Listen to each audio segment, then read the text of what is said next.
Sommerzeit. Was haben die eigentlich alle? Passt doch wunderbar abends, ewig lang hell. Mir macht das nichts aus, morgens früher aufzustehen. Was die mal haben, von wegen hier eine Stunde, innerhalb von 2 Tagen ist das Thema doch gegessen. Ich find's cool so.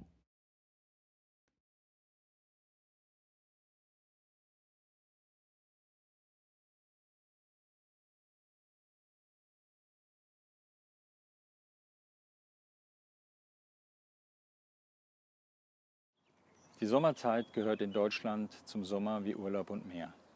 Für viele ist es scheinbar sogar ein Zugewinn an Lebensqualität. Ist dem aber wirklich so? Zunehmend mehr Menschen verstehen Jahr für Jahr, dass sie eigentlich gesundheitsschädlich ist. Was aber genau ist tatsächlich gesundheitsschädlich an der Sommerzeit?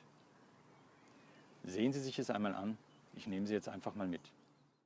Bevor wir uns dem Thema Sommerzeit zuwenden, möchte ich zu Beginn zunächst einen kurzen Augenmerk auf das Thema Schlafdauer werfen. Wir müssen uns zu eigen machen, dass die individuelle Schlafdauer von ihrer Länge her gesehen genetisch bedingt ist. Bei Neugeborenen beträgt diese ca. 16 Stunden. Im Laufe der Zeit nimmt sie ab, bis beim jungen Erwachsenen die individuelle Schlafdauer von in der Regel 7,5 bis 9 Stunden erreicht ist. Bei älteren Menschen reduziert sie sich dann leicht. Interessant ist, dass sich die tatsächliche Schlafdauer an Arbeitstagen, die nicht mit dem Schlafbedarf verwechselt werden darf, in den letzten 20 Jahren signifikant verkürzt hat. Haben Ende der 70er Jahre noch 80% der Bevölkerung mindestens 8 Stunden geschlafen, so sind es heute noch nicht einmal mehr 45%.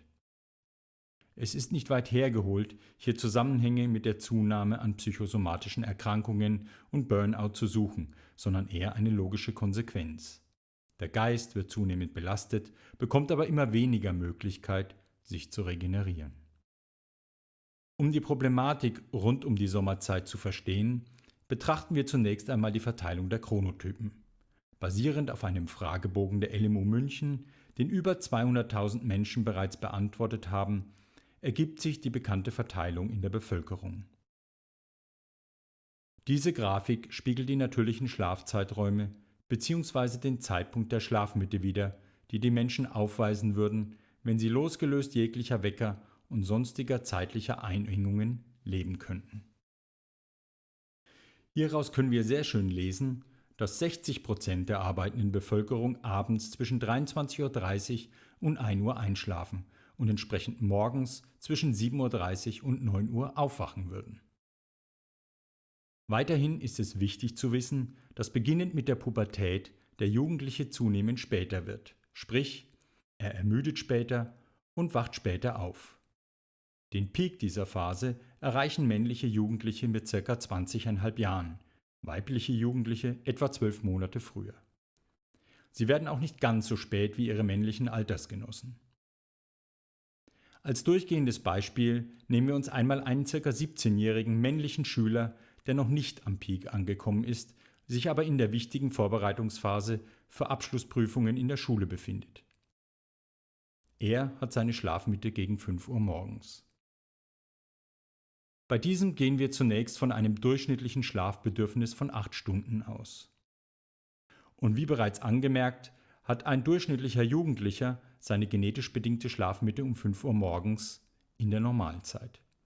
Das bedeutet bei einem angenommenen durchschnittlichen natürlichen Schlafbedürfnis einen Einschlafzeitpunkt um 1 Uhr nachts und einem natürlichen Aufwachzeitpunkt um 9 Uhr morgens, jeweils gemessen an der Normalzeit. Wenn dieser Jugendliche um 8 Uhr, Normalzeit, in der Schule sein muss, bedeutet das für ihn allein schon eine enorme Belastung. da sein Wecker in der Regel zwischen 6 Uhr und 6:30 Uhr klingelt. In Großstädten mag es aufgrund der besseren Anbindung über den öffentlichen Nahverkehr auch gegen 7 Uhr sein, in stark ländlichen Gebieten dagegen teilweise wiederum wesentlich früher. Setzen wir jedoch das Klingeln des Weckers um 6 Uhr einmal als beispielhaft an. Dann ergeben sich hier bereits 3 Stunden Differenz zum natürlichen Rhythmus dieses Jugendlichen. Das bedeutet, dass der Schüler 3 Stunden früher geweckt wird, als er unter natürlichen Bedingungen und auf seiner Genetik basierenden Voraussetzungen aufwachen würde. Um ansatzweise nun zumindest die Schlafdauer von 8 Stunden realisieren zu können, müsste der Jugendliche um 22 Uhr Normalzeit ins Bett gehen. Dass dies absolut illusorisch ist, wissen jeder Vater und jede Mutter, die Kinder in diesem Alter haben. Es ist auch biologisch absolut unsinnig, da der Körper um diese Zeit noch gar nicht auf Schlaf gepolt ist. Und selbst gesetzt den Fall, der Schüler würde dies tatsächlich mit Schlafbrille und Wegfall jeglichen Fernseh-, Laptop-, Tablet- und Smartphone-Konsums zu Wege bringen, um 22 Uhr einzuschlafen, wäre die Schlafqualität nicht die gleiche. Der Genetik lässt sich auf diesem Wege eben kein Streich spielen. Die Prozesse, die um 22 Uhr im Körper ablaufen, sind eben noch nicht auf Regeneration terminiert. Was passiert nun aber in der Sommerzeit? Zunächst müssen wir uns den einen wichtigen Fakt wieder ins Gedächtnis rufen. Der Natur ist es unabhängig von Sommer- oder Normalzeit absolut egal, wie wir unsere Zeit messen. Sie kennt keine Zeit, nur Rhythmen, die in unterschiedlichen Phasenlängen ablaufen. Und das bedeutet im Kern, dass alle von der inneren Uhr gesteuerten Vorgänge in unserem Körper weiter ihren natürlichen Takt gehen wollen und es auch tun. Erschwert wird ihnen dies jedoch durch die falschen Synchronisationssignale von außen. Kommen wir zurück zu unserem Beispiel des 17-jährigen Schülers. Sein Körper ist auf Aufwachen um 9 Uhr gepolt. Durch die Schulzeiten in der Normalzeit wird dieses Aufwachen künstlich durch den Wecker initiiert, um 3 Stunden, also auf 6 Uhr vorverlegt. Die Umstellung auf die Sommerzeit hat nun zur Folge, dass wir schlichtweg eine weitere Stunde überspringen, um dann die Zeitmessung als solches einfach weiterzuführen. Die Konsequenz für unseren Schüler aber ist dramatisch, da der 8 Uhr Schulbeginn in der Sommerzeit nun eigentlich in der Normalzeit gemessen 7 Uhr entspricht. Folglich ist nun auch der künstliche, durch Wecker verursachte Aufweckzeitpunkt um 6 Uhr, gemessen am natürlichen Verlauf der Sonne, 5 Uhr. Die innere Uhr hat derzeit jedoch keineswegs eine Stunde übersprungen. Deren Prozesse sind nach wie vor auf 9 Uhr Aufwachzeit in der Normalzeit bzw. jetzt 10 Uhr in der Sommerzeit eingestellt. Realistisch ist durch die genetische Prädisposition, dass unser Jugendlicher nicht vor 0:30 Uhr zu Bett geht, eher später. Zu Bett gehen bedeutet zudem noch lange nicht einschlafen. Zähne putzen, umziehen, nochmals Mails und Facebook checken sowie eine kurze Phase des Wachliegens lassen hier schnell 30 Minuten dazukommen. In unserem Beispiel wird es dadurch 1 Uhr, bis tatsächlich der Schlaf eintritt. Pro Nacht kommt es beim gesunden Menschen zu 4 bis 7 Schlafzyklen, zu je etwa 70 bis 110 Minuten. Aus der Schlafforschung wissen wir, dass die Tiefschlafphasen in den ersten 2 bis 3 Zyklen des Schlafes stattfinden. Dies sind in der Regel Phasen, die auch bei der kürzeren Schlafdauer durchlaufen werden. Mit zunehmender Schlafdauer reduziert sich in der Folge die Schlaftiefe. Dafür verlängern sich die einzelnen REM-Phasen innerhalb eines Schlafzykluses. Die REM-Phasen sind die Phasen, in welchen wir hauptsächlich träumen. Jeder kennt die Situation, dass er aufwacht und das Gefühl hat, in einem absolut realen Traum gewesen zu sein. Der REM-Schlaf zeigt bei praktisch vollständigem Erlöschen des Muskeltonus eine stärkere physiologische Aktivierung von Herzfrequenz, Blutdruck und Atmung als im Non-REM-Schlaf. Die Gehirndurchblutung ist etwa um 200% erhöht und die Gehirnaktivität entspricht dem EEG in etwa dem aktiven Wachzustand. Wird man mehrere Nächte hintereinander, in der Regel mindestens 4 Nächte, aus dem REM-Schlaf geweckt, versucht der Körper dies durch längere und dichtere REM-Phasen in den ungestörten Nächten also in der Regel dem Wochenende oder freien Tagen, durch einen Anstieg der Phasentätigkeit von 20 auf bis zu 29% zu kompensieren. Diesen Effekt bezeichnet man als REM-Rebound-Effekt. Dies kann die Ursache für schwere Albträume sein. Versuchsreihen haben zudem gezeigt, dass Schlafunterbrechungen in der REM-Phase negative Auswirkungen auf die Psyche und die mentale Stimmung haben.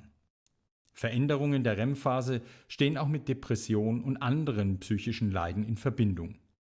Vermutlich ist auch der Lernprozess im Allgemeinen eng an den REM-Schlaf gekoppelt, da ihm gedächtnisbegünstigende Wirkung zugeschrieben wird. Als Fakt kann aber bezeichnet werden, dass Menschen mit Schlafmangel große Schwierigkeiten mit komplexen und neuen Herausforderungen haben. Fazit: Schlafmangel geht vor allem auf Kosten der REM-Phasen, mit allen genannten Konsequenzen. Und noch einmal komme ich auf die Gruppe der Menschen zurück, die sich die Sommerzeit dauerhaft wünschen, mit dem Argument, dass man doch länger Sonne am Abend habe. Denn nun wird auch klar, warum diese Forderung gesundheitlich schlichtweg unvertretbar ist. Aus exakt dem oben beschriebenen Ablauf wäre es Gift für den Körper, wenn wir ihm durch eine dauerhafte Sommerzeit diese weitere Stunde Schlaf dauerhaft nehmen würden. Er braucht das Licht nicht abends, sondern morgens. Dass wir im Mittel eine Stunde früher zu Hause sind, führt unweigerlich dazu, dass wir erst später einschlafen können, was ja laut Argumentation der Befürworter sogar quasi zum erklärten Ziel der Sommerzeit gemacht wird. Der fehlende Schlaf jedoch führt auf langer Sicht zu Krankheiten wie Depression, wie bereits in wissenschaftlichen Studien belegt wurde. Das Grundprinzip ist denkbar einfach. Abendliches Licht verlangsamt das Tempo der inneren Uhr und verhindert, dass wir früh müde werden. Morgendliches Licht hingegen beschleunigt die inneren Uhren und sorgt dafür, dass der innere Tag rascher zu Ende geht. Wird nun die Zeit eine Stunde vorgestellt, ohne dass die Sonne folgt, verschiebt sich die Balance zwischen innerer und äußerer Zeitmessung. Und dies ist wissenschaftlich belegt. Till Rönneberg, Chronobiologe an der Münchner Ludwig-Maximilian-Universität, fand in einer Umfrage bei 55.000 Menschen heraus, dass die inneren Rhythmen auch nach der Umstellung auf die Sommerzeit vor allem den Sonnenuntergangszeiten folgen, die natürlich gleich geblieben sind. Wir werden in Bezug zur äußeren Zeit also eine Stunde später müde als sonst. Und das nicht nur am Tag nach der Zeitumstellung, sondern sämtliche 7 Monate, bis die Uhren wieder zurückgestellt werden. Und wider besseren Wissens die dauerhafte Einrichtung der Sommerzeit zu wollen, ist wie das Rauchen per Gesetz verordnen zu wollen. Man weiß, dass es ungesund ist, will aber darauf aus Genussgründen nicht verzichten, egal wie schädlich dies für einen selbst, vor allem aber auch für die anderen ist.